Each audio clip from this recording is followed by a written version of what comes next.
शहर से कुछ दूर एक शमशान के पास था बिल्लू का घर। बिल्लू का इस दुनिया में कोई नहीं था। वो एक नेक और ईमानदार लड़का है। इलाके में कोई भी परेशानी में होने पर बिल्लू आगे मदद को जाता है, मगर कोई आमदनी न होने की वजह से बिल्लू के दिन कष्ट में गुजर रहे थे। उस रात बारिश और तूफान हो रही थी। बिल्लू और कुछ आदमी मिलकर एक महिला की लाश लेकर शमशान जा रहे थे। बिल्लू की परोपकारिता सबको बेहद पसंद थी। इतनी बारिश, इस बारिश में चिता कैसे जलेगी? सब बारिश के रुकने का इंतजार करते हैं। अचानक शोरगुल होने लगता है।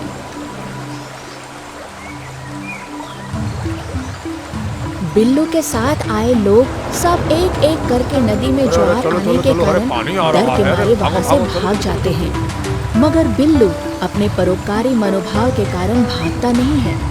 वहीं उस लाश के पास रहता है। नदी में ज्वार आता है। चारों तरफ हवा की साए साए करती आवाजें और पानी की लहरें। इसी बीच बिल्लू को पता भी नहीं चलता कि कब नदी के पानी में लाश बह के चली आती है। बिल्लू को समझ में नहीं आता कि वो क्या करे, पर वो उसको इसी स्थिति में छोड़ना भी नहीं चाहता था। नदी के पास घर होने के कारण बिल्लू अच्छा ही तैरना जानता था। कुछ सोचे बिना बिल्लू नदी में कूद जाता है और लाश की ओर जाता है। पानी की भयानक लहरों में वो तैर नहीं सकता है। उसके हाथ पैर भारी होने लगते हैं। लाश भी बहकर कहीं चली जाती है। एक लकड़ी के टुकड़े को बहकर आता देख बिल्लू पकड़ने की कोशिश करता है, मगर उसके हाथ पैर मानो सुन्न पड़ रहे हैं। वो जितनी कोशिश करता है वो लकड़ी धीरे धीरे बिल्लू से दूर होती जाती है। बिल्लू खुद को बचाने की कोशिश करता है, मगर उसके हाथ पैर सुन्न पड़ गए थे।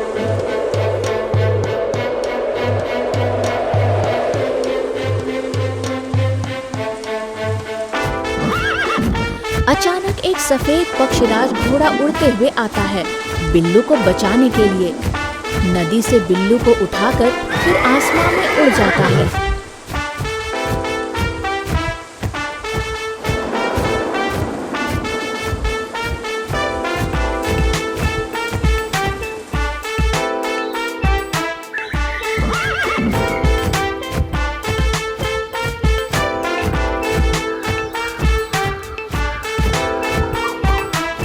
लंबी उड़ान भरने के बाद घोड़ा जंगल में एक जगह देखकर नीचे उतरता है। बिल्लू प्यार से उसे यूनिकॉर्न नाम देता है।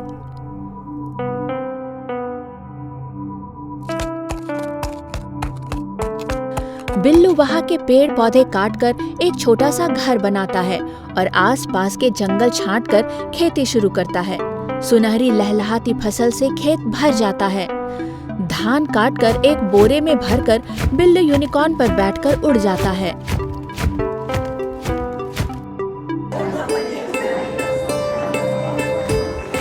घोड़ा बिल्लू को एक बाजार में उतारता है।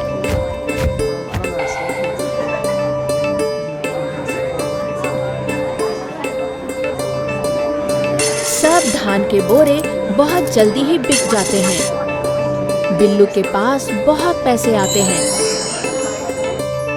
वो यूनिकॉर्न के लिए एक सुंदर रेशम का आसन खरीदता है। यूनिकॉर्न की मदद से बिल्लू ने बहुत सारे पैसे कमा लिए, वो भी कुछ दिनों में ही। देखते ही देखते एक बड़ा आलीशान मकान बनता है बिल्लू और यूनिकॉर्न के लिए। एक सुंदर रंग बिरंगी धागों से सजाया अस्तबल। एक दिन बिल्लू यूनिकॉर्न को लेकर बाजार जाता है। सारा दिन धान बेचकर घर आने के लिए यूनिकॉर्न को ढूंढता है, पर वो कहीं नहीं दिखता। बिल्लू उसका नाम लेकर पुकारता है, यूनिकॉर्न, यूनिकॉर्न। बिल्लू सारा दिन ढूंढता रहा। आखिर में थक कर एक पेड़ के नीचे बैठ जाता है। हैरान परेशान बिल्लू को बैठे बैठे पेड़ के नीचे नींद आ जाती है। सपने में बिल्लू को दिखता है कि एक विशाल अस्तबल में उसके यूनिकॉर्न को किसी ने बंदी बना रखा है। अचानक बिल्लू की आंख खुलती है। वो देखता है कि पास में पेड़ के नीचे एक खाना बदोश बैठा है और सामने आग जल रही है। बिल्लू उठकर धीरे से उसके पास जाता है। सामने बिल्लू को देखकर खानाबदोश बोलता है। तुम्हें लगता है कि तुम्हारा यूनिकॉर्न खो गया है? बिल्लू हैरान होकर उसकी तरफ देखता रहता है। अरे तुम्हारा यूनिकॉर्न खोया नहीं है, उसे बंदी बनाया गया है। उसे चोरी करके बंदी बनाया गया है। आप अंतर्यामी हैं, यूनिकॉर्न को बचाइए। वो बहुत कठिन काम है। उसके लिए तुम्हें लालच, विलासिता सब त्याग करना होगा और मैं कुछ सामान लाने को बोलूँगा, वो ले आना। मगर खानाबदोश, मेरे अंदर लालच और विलासिता कुछ नहीं है। आप जो बोलेंगे मैं वही करूँगा। अगर तुम सच्चे और निर्लोभ मन से काम करोगे तो सब आयोजन मैं कर दूंगा तुम्हारा। मैं अपने यूनिकॉर्न के लिए कुछ भी करने के लिए तैयार हूँ। आप सिर्फ यूनिकॉर्न को वापस ले आइए।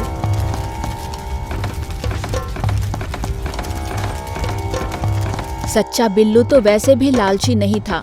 वो अपने जमा पैसे लेकर खानाबदोश के बताए हुए सामान को लेकर पहुंच जाता है, उसी जगह आग के सामने जहां खानाबदोश बिल्लू की राह देख रहा था। थोड़ी शाम होते ही खानाबदोश आग में जादू करने लगता है। कुछ देर में उसमें से एक मायावी मानव प्रकट होता है। हे मायावी मानव, बंदी यूनिकॉर्न को मुक्त करवा दो। ये अंगूठी जो पहनेगा यूनिकॉर्न उसी का होगा। और एक बात, ये अंगूठी सिर्फ एक सच्चा इंसान ही पहन सकता है। बिल्लू की सत्यता से माया मानव संतुष्ट होता है। बिल्लू, तुम सच्चाई की परीक्षा में सफल हुए। जाओ अपने यूनिकॉर्न को छुड़वा लाओ, मगर याद रखना सच्चाई के लिए सब कुछ छोड़ देना, मगर किसी भी चीज के लिए सच्चाई को मत छोड़ना कभी। रास्ते में बिल्लू एक पथिक से पूछता है, राज दरबार किस तरफ है? मैं राज दरबार के पास नौकरी करता हूँ। रोज उनके दरबार के सामने प्रहरी बनकर खड़ा रहता हूँ। मेरे साथ आइए आपको मैं ले चलता हूँ उनके पास। बिल्लू और द्वार रक्षक एक साथ चल पड़ते हैं। कुछ समय के बाद वे राज दरबार पहुंच जाते हैं। द्वार रक्षक राजा के पास आकर बोलता है, महाराज, ये लड़का आपके पास एक विशेष काम लेकर आया है। अच्छा, क्या काम है बताओ। महाराज, क्या आपको पता है कि आपके अस्तबल में कितने घोड़े हैं? वो तो अस्तबल का प्रहरी ही बता पाएगा। अच्छा, तो पूछिए उसे, मगर मैंने पूछने को कहा है, मत बताइएगा आप उससे। अस्तबल के प्रहरी को बुलाया गया। प्रहरी आते ही महाराज को सलाम करता है। महाराज उससे पूछते हैं, प्रहरी, हमारे अस्तबल में कितने घोड़े हैं? जी महाराज, कुल मिला के 205 घोड़े हैं। हमारे अस्तबल में जितने घोड़े हैं उन्हें लेकर तुम पश्चिम के मैदान में चले जाओ। आज वहाँ घुड़दौड़ का आयोजन होगा। जैसी आपकी इच्छा महाराज। घोड़ों को जब मैदान में लाया गया तब राजा के साथ बिल्लू भी था। वो ध्यान लगाकर ढूंढता है, मगर वहाँ उसका यूनिकॉर्न नहीं मिलता। महाराज, आपके अस्तबल में एक और घोड़ा बंधा है। मगर यहाँ तो 205 घोड़े ही हैं। अगर विश्वास नहीं होता तो खुद चलकर देख लीजिए। और अगर तुम्हारी बात गलत साबित हुई तो आप जो दंड दीजिएगा मैं स्वीकार करूंगा महाराज। बोलते हुए दोनों अस्तबल पहुंचते हैं। बिल्लू के शरीर की गंध मिलती है। यूनिकॉर्न पुकार उठता है। राजा चौंक जाते हैं। एक प्रहरी यूनिकॉर्न को बाहर निकालता है। यूनिकॉर्न को देखकर बिल्लू बहुत खुश हो जाता है। बिल्लू, तुम्हारा घोड़ा भी घुड़दौड़ प्रतियोगिता में भाग लेगा। प्यारे यूनिकॉर्न, जाओगे ना? क्या दौड़ सकोगे? यूनिकॉर्न को लाया जाता है। मैदान में बहुत भीड़ जमती है। दौड़ देखने राजा, रानी, राजकुमारी सभी आते हैं। राजकुमारी की सुंदरता देखकर बिल्लू मुग्ध हो जाता है। राजकुमारी की ओर देखता ही रह जाता है। राजकुमारी भी उसे पसंद करती है। वो शर्म से अपनी आंखें नीचे कर लेती है। राजकुमारी और बिल्लू की आंखों से प्यार जताते हुए महाराज देख लेते हैं। घुड़दौड़ प्रतियोगिता में यूनिकॉर्न ही प्रथम आता है। महाराज बिल्लू को इनाम में बहुत सारा धन देते हैं। मैं तुम्हारी सच्चाई और बुद्धि से बहुत खुश हुआ हूँ। मेरी एक लौती कन्या राजकुमारी बीना से मैं तुम्हारा विवाह करना चाहता हूँ। क्या तुम इस प्रस्ताव में राजी हो? मगर राजकन्या क्या इस प्रस्ताव में राजी होंगी? मैं उसकी सहमति लेकर ही पूछ रहा हूँ। राज दरबार में उत्सव की लहर दौड़ जाती है। बड़े ही धूमधाम से बिल्लू और राजकुमारी बीना की शादी हो जाती है। बिल्लू, राजकुमारी और यूनिकॉर्न खुशी खुशी अपना जीवन बिताते हैं।